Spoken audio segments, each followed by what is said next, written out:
अस्सलाम वालेकुम जी बच्चे। आज का हमारा लेक्चर है जी एक standard if then else structure के बारे में।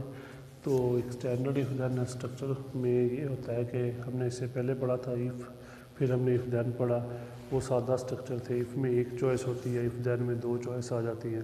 समटाइम ऐसी सिचुएशन आ जाती है कि हमें दो से ज़्यादा चॉइस का भी मतलब होता है। मिसाल के तौर पे आपसे कहा जाए एक स्टूडेंट है, उसके ग्रेड लिखने हैं। अब ग्रेड उसका ए और बी और सी डी मतलब दो से ज़्यादा हो गए, उसके लिए फिर हम क्या करेंगे।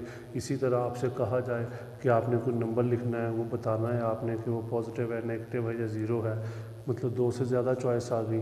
तो ये वाली सूरत हाल जब आती है तो उसके लिए फिर आपने ठीक है क्या करना है, उसके लिए फिर हमने एक standard if then else use करनी है।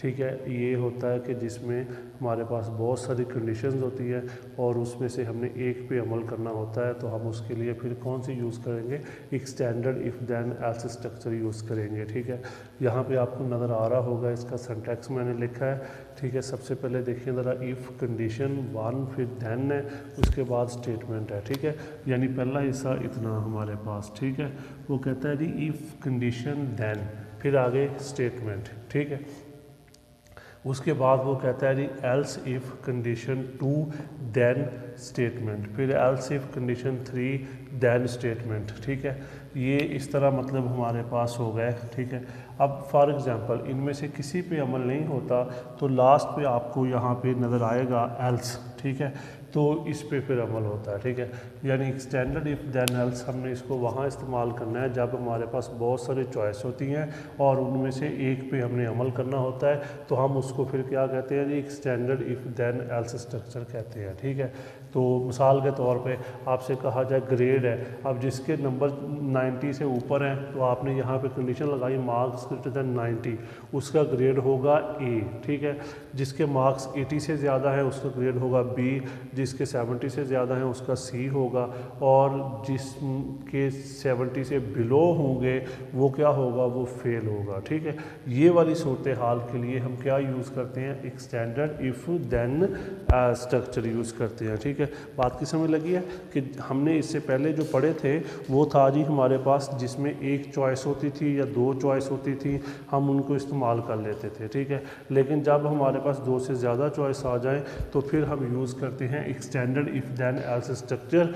ठीक है, इसका मैंने बताया।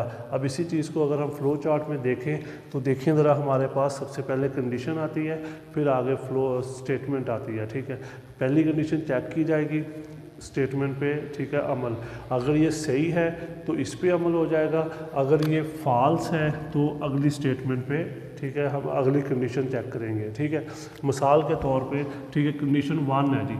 ठीक है, आपने लगाए जी marks greater than equal to 90 और यहाँ पे क्या होगा जी उसका ए ग्रेड। ठीक है, अब फॉर एग्जांपल उसके मार्क्स 90 से ज़्यादा नहीं है तो ये कंडीशन फॉल्स हो गई, अब इस पे अमल नहीं होगा, आपको दूसरी पे आना पड़ेगा। ठीक है, यहाँ पे आपने कंडीशन लगाई marks greater than equal to 70। ठीक है, तो उसका ग्रेड कितना होगा, बी। ग्रेड जो है वो कितना हो जाएगा, बी।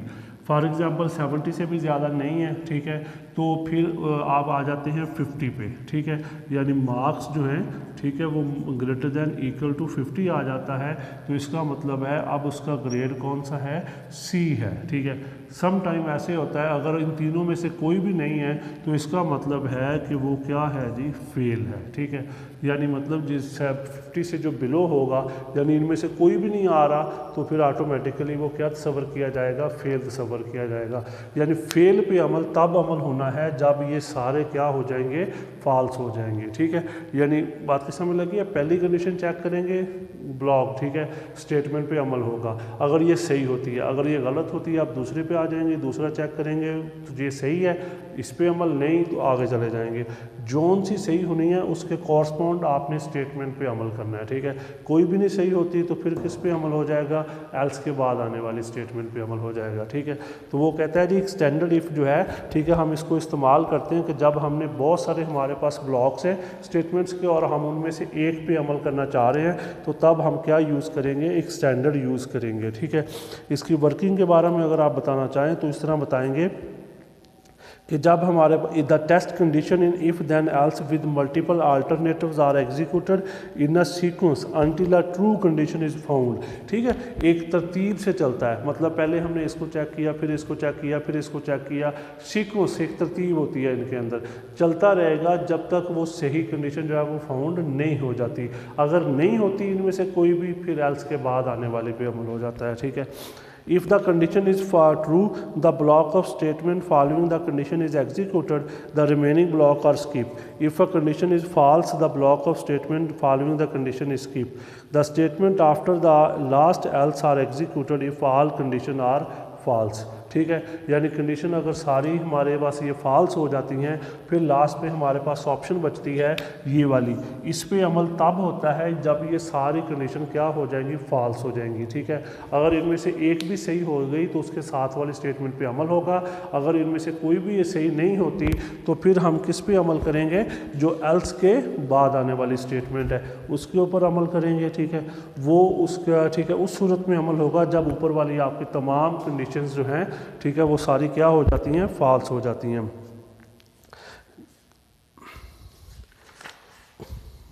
फिर इसका ठीक है जी, आपने साथ में मैंने आपको फ़्लो चार्ट इसका समझाया। अभी फ़्लो चार्ट में ज़रा अच्छे दोबारा एक दफ़ा सुन लीजिएगा, मैंने आपको मिसाल भी दी है। ठीक है, कि हमने क्या किया, सबसे पहले कंडीशन लगाई, कंडीशन अगर ट्रू है तो साथ में स्टेटमेंट है, ए ग्रेड आ जाएगा, फिर कंडीशन लगाई, साथ में बी ग्रेड है, फिर कंडीशन साथ में सी है। अब फॉर एग्जांपल इनमें से कोई भी नहीं है तो फिर लास्ट पे हमारे पास कौन सी है जी, एल्स आती है। ठीक है, यानी एल्स वाली स्टेटमेंट पे अमल हो जाता है। ठीक है, इस वजह से ठीक है ये तो मतलब क्या हुआ कि हमने if extended if then else structure को वहाँ इस्तेमाल करना है जिस जगह हमारे पास क्या होगा, बहुत सारी चॉइस होंगी और आप उनमें से एक पे अमल करना चाह रहे होंगे, तो आप उसके लिए फिर क्या यूज़ करेंगे, एक्सटेंडेड इफ़। जैसे मैंने आपको मिसाल दिया ग्रेड वाली, एक स्टूडेंट के आपने ग्रेड निकालने हैं A B C D E और एफ़। ठीक है, तो आप तब क्या यूज़ करेंगे, एक्सटेंडेड इफ़। ठीक है, या फिर आपसे कहा जाए एक स्टूडेंट है, उसका आपने सैलरी ठीक है उसको स्कॉलरशिप असाइन करना है, यूनिवर्सिटी है। ठीक है, वो जी कहते हैं जी हमने स्टूडेंट को स्कॉलरशिप असाइन करना है, मतलब अगर उसके मार्क्स जो हैं 700 से ज़्यादा हैं तो उसको ठीक है एक कैटेगरी बना दी उन्होंने कि 3000 स्कॉलरशिप मिलेगा। एक स्टूडेंट है जी उसके मार्क्स हैं ठीक है 600 से 700 के दरमियान में, उसको 2500 मिलेगा। एक स्टूडेंट है उसको 600 से 650 तक है, वो 2000 मिलेगा। ये वाली जब सिचुएशन आती है तो हम उसके लिए फिर क्या यूज़ करते हैं, extended if then else structure use करते हैं। ठीक है, यानी मतलब क्या हुआ कि बहुत ज़्यादा ठीक है आसानी के साथ हम ये यानी मतलब हमने इसको वहाँ इस्तेमाल करना है जब हमारे पास दो से ज़्यादा चॉइस आ जाए और हम उनमें से चाहते हैं कि एक पे अमल हो, तो हम उसके लिए फिर क्या यूज़ करेंगे, extended if then else structure use करेंगे। ठीक है, इससे हमारा काम जो है वो बहुत ज़्यादा आसान, सादा, सिंपल हो जाता है। कंडीशंस भी मैंने आपको बता दी हैं, मिसालें भी साथ बताई हैं कि हम इसको कहाँ कहाँ यूज़ करते हैं। ठीक है, इसी तरह अगर आपको चॉइस दी जाए या आपने कोई इलेक्ट्रिसिटी का बिल बनाना है, वहाँ भी आप मसलन इलेक्ट्रिसिटी बिल में बहुत सारी ऑप्शंस होती हैं।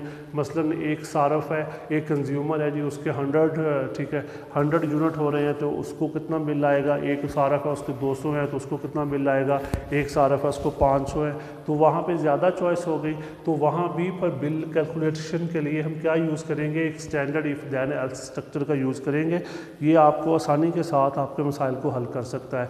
यानी मतलब क्या हुआ कि स्टैंडर्ड इफ़ एल्स स्ट्रक्चर एक ऐसा स्ट्रक्चर है जिसमें बहुत सारी आपके पास चॉइस हो और आप उनमें से एक पे अमल करना चाह रहे हो, तो आप उसके लिए क्या यूज़ करेंगे, एक standard if then else structure use करेंगे। ठीक है, तो इसमें ठीक है देखें हमारे पास पहली चॉइस है, कंडीशन पहली है, फिर स्टेटमेंट है, फिर कंडीशन, फिर स्टेटमेंट है। यानी मतलब क्या हुआ कि जब तक कंडीशन ट्रू जो है वो फाउंड नहीं होती, आपका स्ट्रक्चर जो है वो चलता रहेगा। जब कंडीशन फाउंड हो जाएगी, आपका स्ट्रक्चर जो है वो वहीं पे क्या हो जाएगा, बंद हो जाएगा। ठीक है, ये होता है हमारे पास एक standard if then else structure. ठीक है, यानी वो स्ट्रक्चर जिसमें दो से ज़्यादा चॉइस होती हैं, उसके लिए हम इसको इस्तेमाल करते हैं। ठीक है बेटा, ये आपने अच्छे तरीके से कर लेना है। अपना ख्याल रखिएगा। किसी किस्म का कोई क्वेश्चन हो तो वो आप कर सकते हैं। अल्लाह हाफिज़।